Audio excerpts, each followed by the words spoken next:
I mean, for all we know, Oswald really did kill him, but nobody believes that. And the main reason is not all these Meshuggah authors that wrote books. The main reason is the government cover-up, right? That's what's fueled the conspiracy theories. It definitely fuels conspiracy theories, that's right. So how many people would have to be in on a conspiracy for Osama bin Laden to not really be dead? Oh, I mean, you know why I believe he's dead? Not because Barack Obama told me, but because I don't believe you could co-opt those SEALs. I don't believe they would participate in a political maneuver to fake the death of bin Laden. I don't believe it. So I trust our military. I don't trust our civilian leaders, and I don't think we should. I think we should have a healthy cynicism about that. Not to mention the way Pakistan has reacted to. Well, sure, Mm-hmm. Absolutely. I mean, I'm not going to trust. I'm not going to trust just because you tell me I don't need to know something. Yeah. That's not how you get my trust, right? I do think it's charming, by the way, that you are like, I across the board trust the military, even though it was Colin Powell whose presidential aspirations were ruined because he got up there and told the WMD lie. So it's not that I don't think... Well, I don't think Colin Powell at that point was acting on behalf of the military. I mean, that was not his finest hour. I agree with you. But what was he representing the American military at that moment? I think he was Colin Powell, the Secretary of State, wasn't he?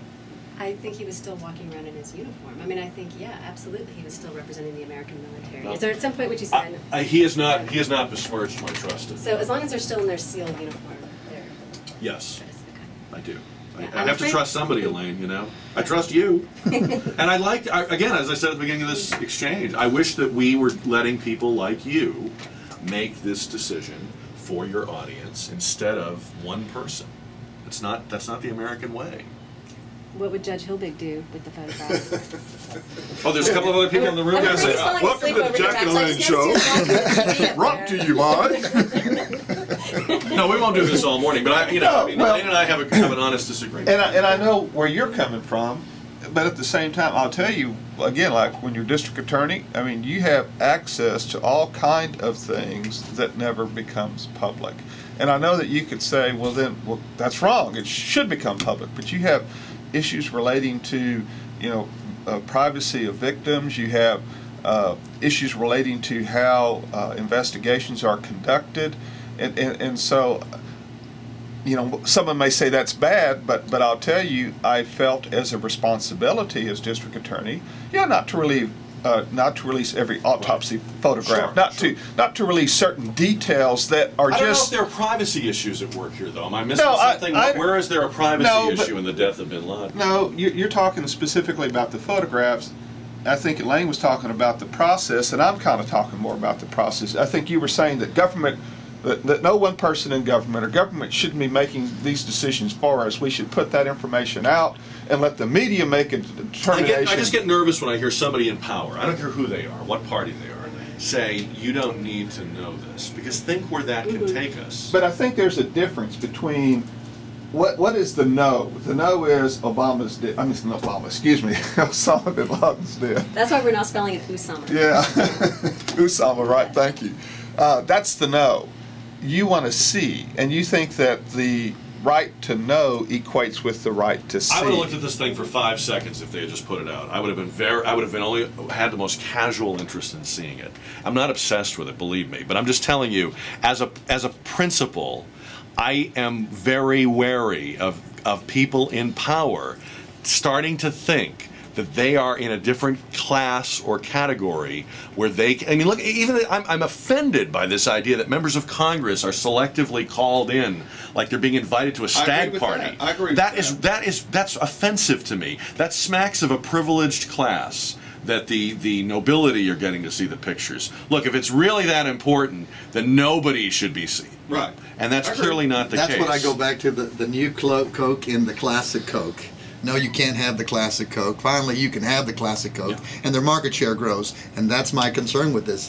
Eventually, it will be politicized. The photographs will be out, and there'll be a political advantage for the president. Are you predicting that it will be a FOIA process, Elaine? Because I actually think it'll be a WikiLeaks process. I think they'll come out, process. and Obama will say, this is terrible, I never meant for this to happen, but they really, all along, knew that it would happen. Yeah, I think, the thing I keep going back to is, okay, so if you don't want to be in situations like this, you really have to put your foot down in this notion that a president can get us into a war without actually having congressional I'm putting my foot down on that every day. You have to, Elaine. right, I understand, but much of the public is not. You actually have to back your Congress as a member of the public when they do sort of pretend that they're maybe going to exercise some limits on that and reassert Absolutely. their authority to be the ones who can declare war. Because once you get into that situation where you're like, we're at war, then you start to have these kinds of declarations. Then you have people say, oh, well, it's a matter of public security, so I guess it's okay.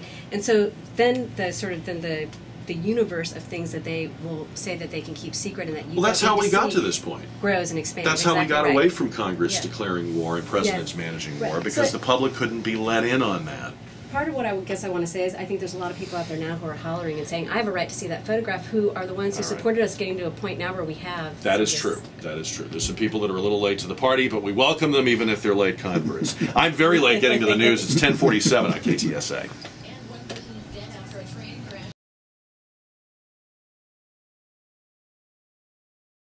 I am so sleepy. 5 minutes ago, we're on fire about that stuff. 10:52 on News Talk 550 KTSA. All right, we got way off on a tangent there. It was a good tangent. Louis Barrios and Steve Hilbig went out and did some Christmas shopping while Elaine and I were talking about the pictures. By the way, during the commercial break, still no release of the pictures. So for all of our arguing, Elaine, we got nowhere on that. What did you think of the story that was out this week about this emergency cell phone alert system they're setting up in New York City? Every cell phone will have to have a chip that can receive text messages from the government and what they call special presidential text messages. And that's going to go nationwide eventually, right? What's up with that? Why does that have to be mandatory? Why can't I sign up for that? I say 1984, Big Brother. Elaine, you're shaking your head. She says you want me to shaking. talk again. I'm sorry. I Steve, don't what do get you it. think? I don't get it. I don't mean, understand the need It seems for it. very egomaniacal, very dear leader-ish, look, if there's a threat, you can get my attention. You don't need to Yeah. interrupt what I'm doing with a presidential text Well, message. and I think you'll get it by some method other than your phone necessarily. I mean, with all of what we got running around here with the Yeah. iPods and iPads and monitors on and a radio show and everything like that. As a lot we'd know of people about it. pointed out, too, they said, we have this thing called the emergency alert system with broadcasters, where broadcasters are, in a sense, mandated to carry these things, and they don't really use it. I mean, when's the last time, other than a test of that system, you ever heard a radio or television station really yesterday using during it? the storm. Yeah, but I mean, it's very rare, and it's only for weather. But why wouldn't that be sufficient if you felt that you were not getting people's attention every other way? In fact, probably the hardest part about getting our attention vis-a-vis national security is that for so many years we've heard so many of these suspicious package that now we think it's crying wolf, I don't know what it would take to get people to evacuate a city or evacuate a neighborhood right now, because they've heard so much of this, the color codes, Elaine, and all of that.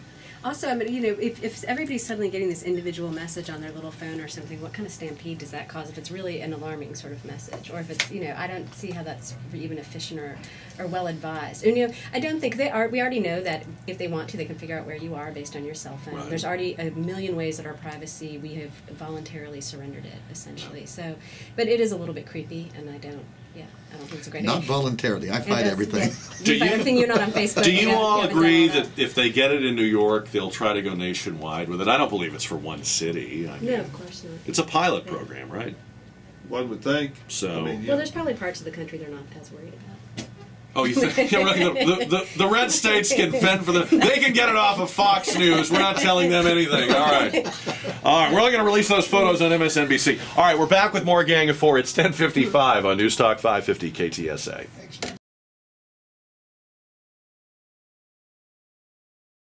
Good morning to you, and say good morning to the gang. Karen Klaus. Hi, Karen. Just introducing everybody. So we were talking about Bin Laden, Karen, and I was interested in this story that came out this week. They've been wondering for a long time. One of the mysteries was, how did they never catch him through email? And it turns out they've discovered that in this compound in Pakistan, he did not have internet, so he would type his messages on a computer, save it to a flash drive, give the flash drive to some courier, who would then go to Islamabad to an internet cafe, I guess like a Starbucks kind of setup, and send the email. So bin Laden would send all these emails by having other people send email for him, which is curious because that's how my mother sends email, and I never thought there was a similarity there. A pigeon would have been quicker. Of course, that guy now completely out of a job, right? Bin Laden's email stenographer, no longer employed. I think he's actually helping implement that cell phone program in New York. No doubt, yes, there he is. All right, so very old-fashioned of Osama, you know, kind of take a letter, the whole take a letter approach. 11:09 on News Talk 550 KTSA. Let me tell you about our gang today. Louis Barrios from the Los Barrios restaurant family. Can we say dynasty? Is that too big? No, I don't think so, but we're working on it. We're working on it. We've got a plan. Dynasty in the making. Elaine Wolff, who we've known since her days at the San Antonio Current, and now the editor of the online Plaza de Armas TX.com. And Elaine's been a big part of our election coverage this spring, and we appreciate that. And then we have Steve Hilbig, who we've known since his days back in the last century as the DA. Yes, And I'm that old. Now he's on the Texas State Fourth Court of Appeals. All right, so let's talk about this presidential race, okay?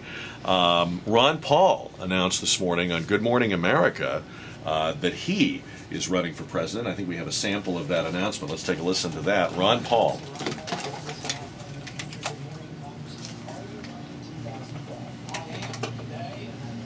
I'm officially announcing that I am a candidate for president in the Republican primary because time has come around to the point where the people are agreeing with much of what I've been saying for 30 years.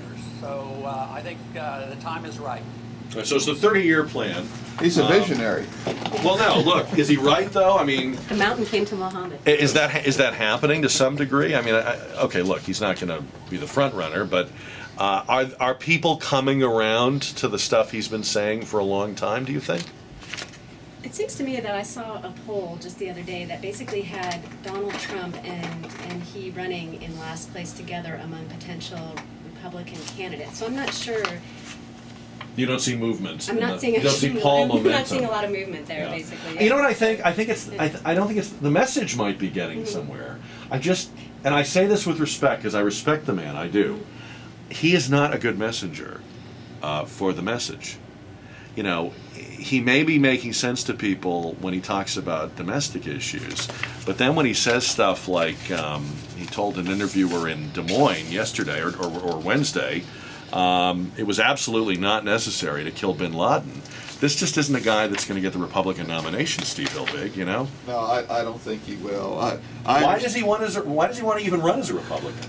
Oh, I think because, again, there'll be more attention paid to him. He'll have the opportunity to participate in more candidate forums. He'll be able to put the message out that he's been trying to put out for so long. And so it gives him a bigger platform. I mean, look, there are some people who run sometimes just because they have a message knowing they're never going to win. And you put him in that category? Yes, sir. I sure. Louis, do you agree with that? Maybe it's his son that is going to... Yeah. You know, you keep hitting the microphone button Oh, with I'm your elbows. sorry. So just- Right here? We want to hear you, Louis. We Okay. don't want to turn it off. Maybe it's a baton toss to his son, who will ultimately Yeah. be elected on that message. Well, and you know, I look at the father, I look at the son, and again, with all due respect to Ron Paul, but the son would be a better purveyor, carrier There you go. of that message, a little more palatable. I think Ron Paul is one of those people who maybe Steve is saying should be in the mix, but let's face it, is not going to.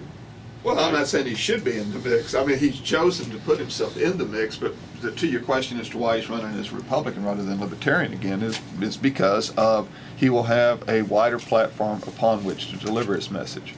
Do you think at this point, with the cynicism about the political parties, Elaine, that if you're serious about an issue, you almost have to be outside the parties?